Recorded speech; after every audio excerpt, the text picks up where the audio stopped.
Bismillahirrohmanirrohim. Assalamualaikum warahmatullahi wabarakatuh. Perkenalkan, nama saya Neng Dwi Utami dengan NIM 190603330, kelas A4 PGSD 2019. Saya mahasiswi pendidikan guru kelas dasar dari IKIP Siliwangi. Saya ingin mempraktikkan hasil RPP yang saya buat, RPP Inquiry kelas 6 semester 2. Mari langsung saja kita simak videonya.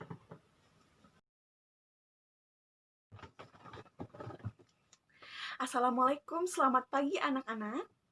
Bagaimana kabar kalian hari ini? Alhamdulillah, semoga kalian tetap dalam keadaan sehat ya. Nah, kalian sudah sarapan? Alhamdulillah kalau begitu. Mari kita berdoa sebelum pembelajaran dimulai. Siapa yang ingin memimpin doa? Angkat tangan. Ya, silahkan.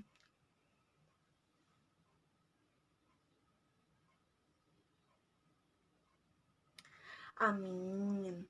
Nah, sebelum ke pembelajaran, Ibu akan absen dulu ya. Siapa yang tidak hadir hari ini? Oh, hadir semua. Alhamdulillah. Nah, anak-anak, hari ini itu kita bakalan belajar tentang konduktor dan isolator. Nah, sebelum itu, Ibu akan menunjukkan sebuah benda nih. Benda ini itu kabel listrik. Nah, apa sih fungsi lapisan karet yang membalut kawat kabel yang ini nih? Jadi fungsi dari karet yang melindungi kawat kabel ini itu berfungsi sebagai isolator biar kalian pas megang kabel ini itu nggak nyetrum. Jadi melindungi si kawat kabel ini, karena jika terkena langsung kawat kabel yang di dalam, itu kalian bakal kesetrum dan bahaya gitu. Lalu nanti kita bakal tahu apa sih bahan atau benda yang dapat menghantarkan listrik dengan baik. Terus ada bahan yang tidak dapat menghantarkan listrik dengan baik. Itu apa sih? Nah, nanti kalian akan tahu. Lalu, apa saja bahan atau benda yang dapat menghantarkan listrik dengan baik? Nah, lalu ada juga yang apa saja bahan atau benda yang tidak dapat menghantarkan listrik dengan baik. Nanti kalian akan mengetahui itu. Jadi, pada rangkaian tertutup bala lampu dapat menyala jika dihubungkan dengan kutub-kutub sumber listrik oleh kawat atau benda penghantar listrik yang baik. Seperti yang ditanyakan oleh Ibu tadi, jadi apa sih konduktor itu?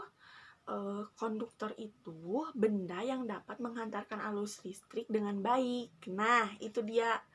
Jadi yang dapat menghantarkan arus listrik dengan baik itu disebut konduktor. Lalu ada contohnya konduktor itu, contohnya yang terbuat dari logam seperti seperti tembaga, besi, aluminium, seng, dan sebagainya. Lalu apa sih lalu apa sih yang tidak dapat menghantarkan listrik dengan baik? Itu disebut isolator. Jadi isolator itu benda penghantar arus listrik yang tidak baik atau buruk. Jadi contoh dari isolator itu yang terbuat dari bukan logam, bukan seperti yang konduktor tadi. Konduktor kan itu terbuat dari logam. Kalau yang dari isolator itu bukan terbuat dari logam. Jadi contohnya itu ada plastik, kayu, udara, kertas, air, dan sebagainya. Nah, lalu anak-anak, jadi di pembelajaran kita kali ini, kita akan mengenal apa itu konduktor dan isolator melalui percobaan sederhana. Nah, sebelum ke percobaan, Ibu bakal tanya sekali lagi, bahan atau benda yang dapat menghantarkan listrik dengan baik itu disebut apa? Ya, lalu benda atau bahan yang tidak dapat menghantarkan listrik dengan baik itu disebut apa juga? Oke, ada juga apa saja bahan atau benda yang dapat menghantarkan listrik dengan baik itu apa saja? Oke, bagus sekali. Lalu, apa saja bahan benda yang tidak dapat menghantarkan listrik dengan baik?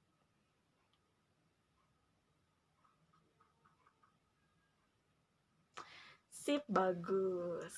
Nah, anak-anak, sekarang silahkan kalian membuat kelompok kecil sebanyak 6 atau 7 orang. Lakukan dengan tertib dan tidak berisik ya.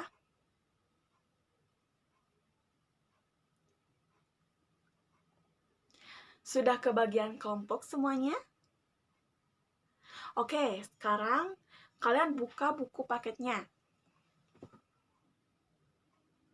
Nah, jika sudah, kalian cari pada buku tersebut disebut apa bahan atau benda yang dapat menghantarkan listrik dengan baik, dan cari juga bahan atau benda yang tidak dapat menghantarkan listrik dengan baik. Jika sudah, silakan ambil barang yang ada di meja ibu lalu bawa ke meja kalian, tapi lakukan dengan tertib.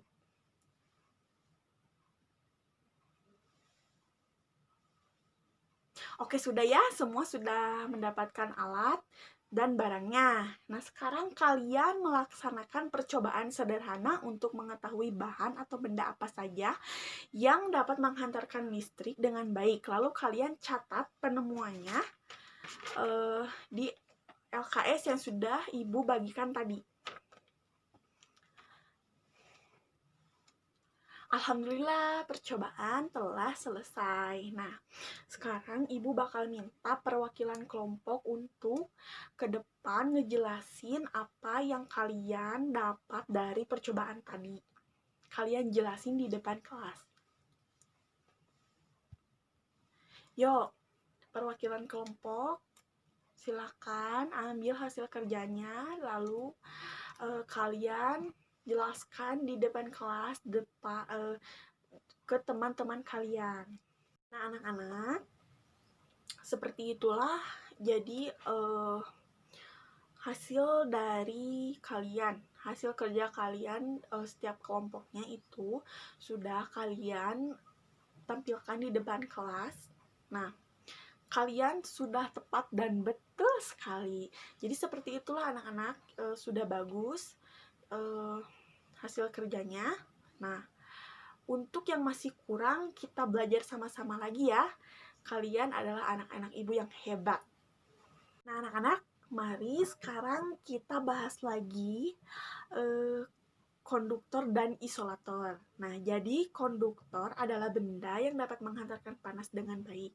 Jadi contoh sehari-harinya, sekarang kan tadi contoh dari umumnya. Sekarang contoh dari sehari-harinya itu ada panci, sendok, logam, setrika, dan wajan. Seperti kalian tadi melakukan percobaan dengan sendok. Nah, itulah contoh sehari-harinya. Lalu, jika terkena panas di salah satu bagian, maka konduktor dapat meneruskan panas ke bagian lainnya. Sedangkan isolator itu benda yang tidak dapat menghantarkan panas dengan baik. Jika terkena panas di salah satu bagian, isolator tidak dapat atau lambat meneruskan panas ke bagian lainnya. Nah, ada kan tadi contoh sehari-harinya itu kalian gunakan lilin. Nah, jadi contoh sehari-harinya itu ada lilin, tembok, tanah, pensil, dan sebagainya. Jadi anak-anak, baiklah segitu saja untuk hari ini. Apakah ada yang ingin ditanyakan sebelumnya? Tidak ada? Sudah paham semuanya? Alhamdulillah kalau begitu, kita tutup lagi dengan doa ya. Siapa yang ingin memimpin doa untuk penutupan kali ini? Baik, silakan.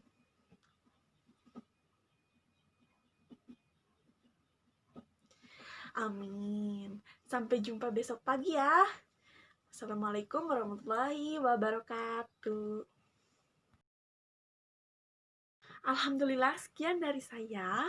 Mohon maaf bila ada kesalahan terutama dari pengucapan. Wassalamualaikum warahmatullahi wabarakatuh.